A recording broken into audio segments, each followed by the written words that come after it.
Research method जो कि use होती है सोशोलॉजिकल स्टडी में रिसर्च करने के लिए। फर्स्ट क्वांटिटेटिव या क्वालिटेटिव मेथड। क्वांटिटेटिव मतलब क्वांटिटी के ऊपर, ये जो दो मेथड है क्वांटिटेटिव और क्वालिटेटिव, ये बेस्ड है on the nature of the data and information, हमें कैसा चाहिए। सेकंड मेथड है माइक्रो मेथड और मैक्रो, मतलब माइक्रो छोटे लेवल पे, मैक्रो मेथड यूज होगा बड़े लेवल पे। Method based on the primary data and secondary data. तो ये तीन टाइप के मेथड यूज होंगे रिसर्च में, सोशोलॉजिकल रिसर्च में। क्वांटिटेटिव रिसर्च मेथड जो है, this method is use to generate numerical data. Quantity है तो न्यूमेरिकल डाटा होगा, मतलब एक डिजिट होगी, कुछ ना कुछ तो होगा। By using a lot of technique, कौन से टेक्निक यूज होंगे, mathematical, logical and statistical technique use करेंगे। किसके लिए, हमें न्यूमेरिकल फॉर्म में डाटा निकालना है, सोशोलॉजिकल रिसर्च का डाटा न्यूमेरिकल फॉर्म में, तो इसके लिए लॉजिक, स्टैटिक्स एंड मैथमेटिक्स सब लगेंगे। In this method data is collected by observation, survey या क्वेश्चनर। क्वेश्चनर मतलब एक पेपर में सारे क्वेश्चन छाप के उसके ऑप्शन भी उसमें होंगे, तो इस तरह से जो ऑप्शन पे ज़्यादा आंसर मिलेंगे वही ऑप्शन एक्सेप्टेड हो किया जाएगा। तो सर्वे भी कर सकते हैं, क्वेश्चनर भी कर सकते हैं, तो इस तरह से वो डाटा कलेक्ट किया जाएगा, कितने परसेंट लोगों ने इस चीज़ को ये माना, इस तरह से। इसमें हमें सैम्पल पॉपुलेशन ज़्यादा लेना पड़ेगा, क्योंकि हम क्वेश्चनर करेंगे तो ज़्यादा से लेंगे तो हमें पता लग जाएगा कि इस सोसाइटी की, इस एरिया के लोगों की क्या राय है। This method is use to examine cause and effect relationship between variables.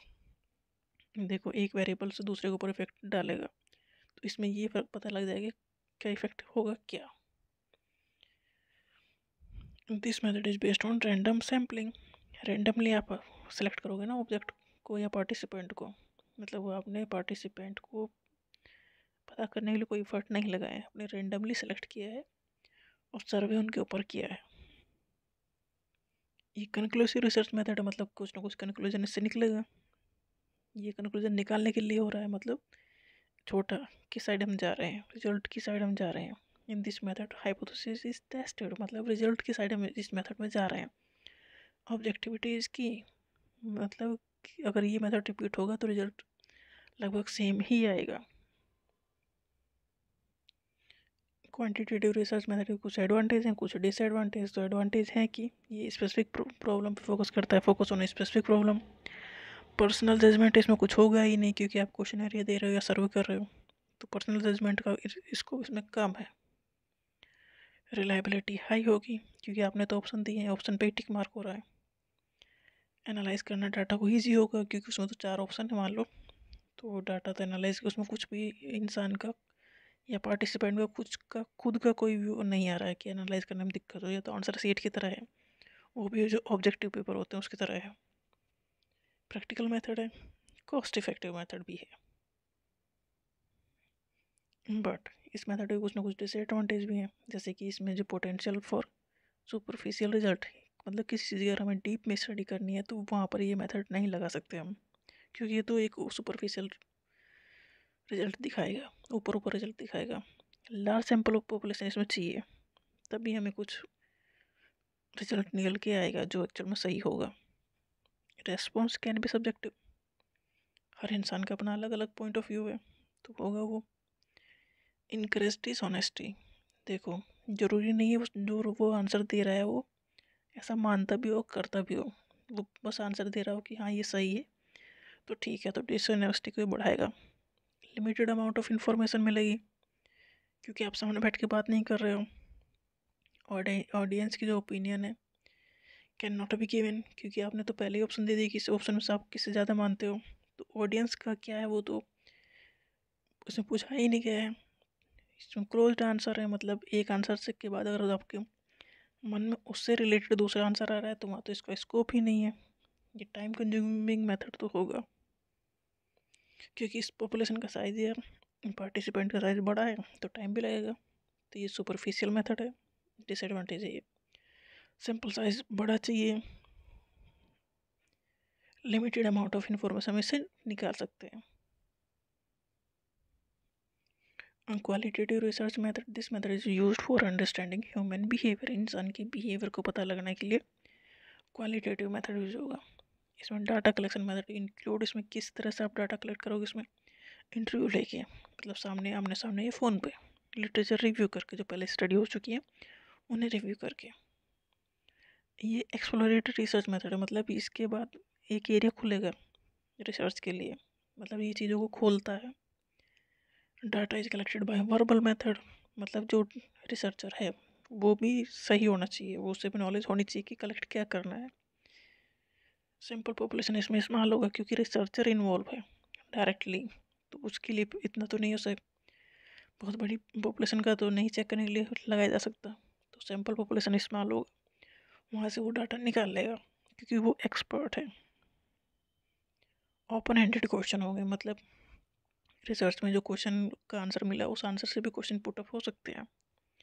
Subjective in nature है, अगर इंसानों से हम इंट्रैक्शन कर रहे हैं, इंटरव्यू ले रहे हैं, किसी भी टॉपिक की बात कर रहे हैं, तो उस इंसान का, उस रेस्पोंडेंट का वो पर्सनल व्यू है।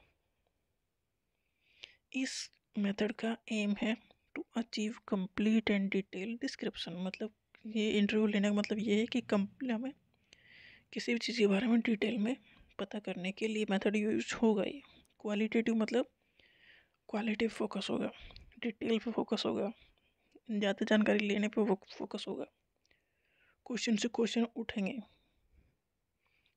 इसमें सैंपल साइज कम होगा पर जानकारी ज़्यादा होगी।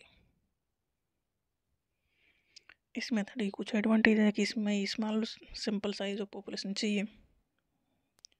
This method provided deeper understanding of participant behaviour, देखो इन्फॉर्मेशन भी डीप में मिल रही है और पॉपुलेशन भी कम इन्वॉल्व है, बट एक ये है कि इसमें रिसर्चर होना चाहिए, उसे नॉलेज होनी चाहिए कि उसे क्या निकलवाना है, क्या पूछना है।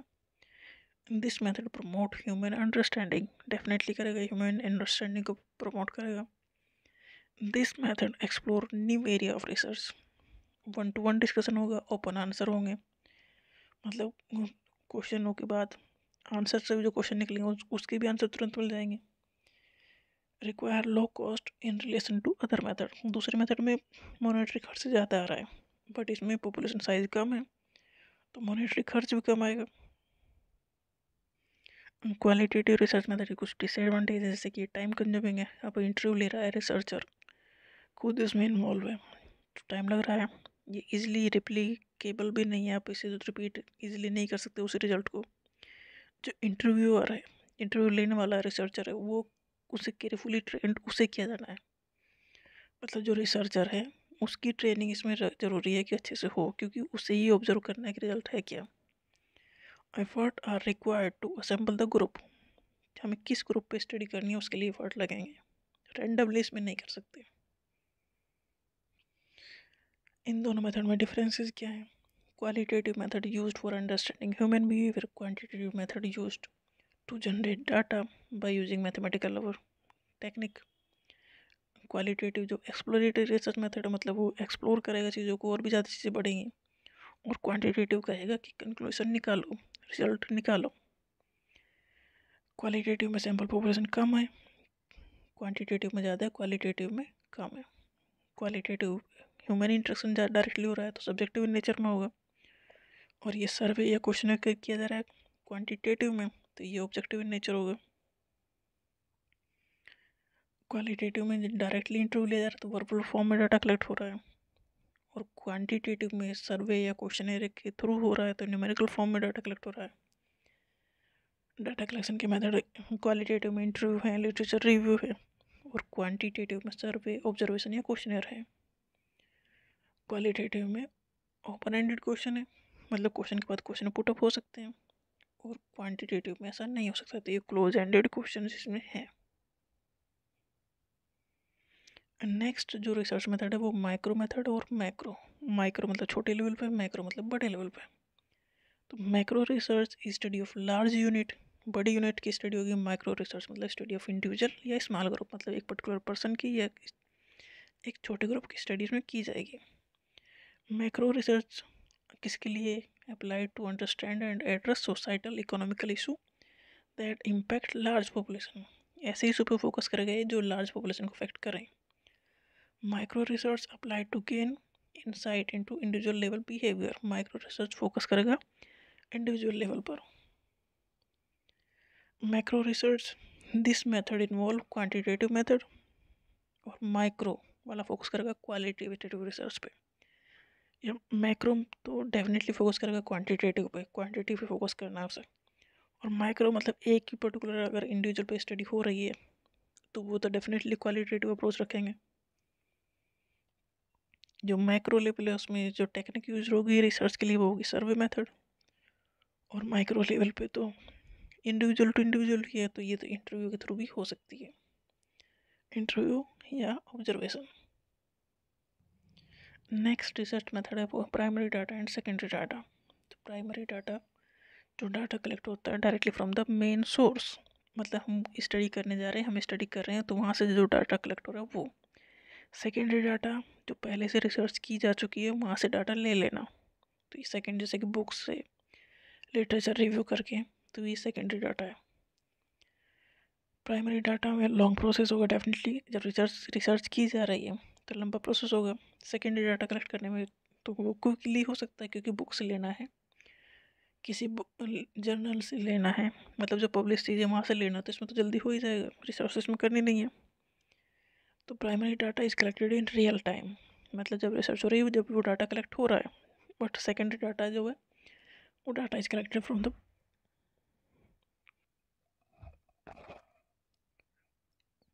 प्राइमरी डाटा जो है उसके लिए चाहिए नीड मोर एफर्ट, क्योंकि ये रियल टाइम में हो रहा है, उसी टाइम पे रिसर्च हो रही है तभी डाटा कलेक्ट हो रहा है, तो इसमें एफर्ट ज़्यादा लगेगा और ये कॉस्टली भी होगा। बट जो सेकेंडरी डाटा है उसमें ज़्यादा एफर्ट नहीं लगेंगे क्योंकि पहले से ही ले लिया गया डाटा है, आप उसे स्टडी कर रहे हो, तो इकोनॉमिकल मेथड भी है सेकेंडरी डाटा। प्राइमरी डाटा में टूल कौन कौन से यूज़ होंगे, सर्वे, क्वेश्चनर या इंटरव्यू। सेकेंडरी डाटा में बुक, वेबसाइट या जर्नल के थ्रू आप सेकेंडरी डाटा ले सकते हो।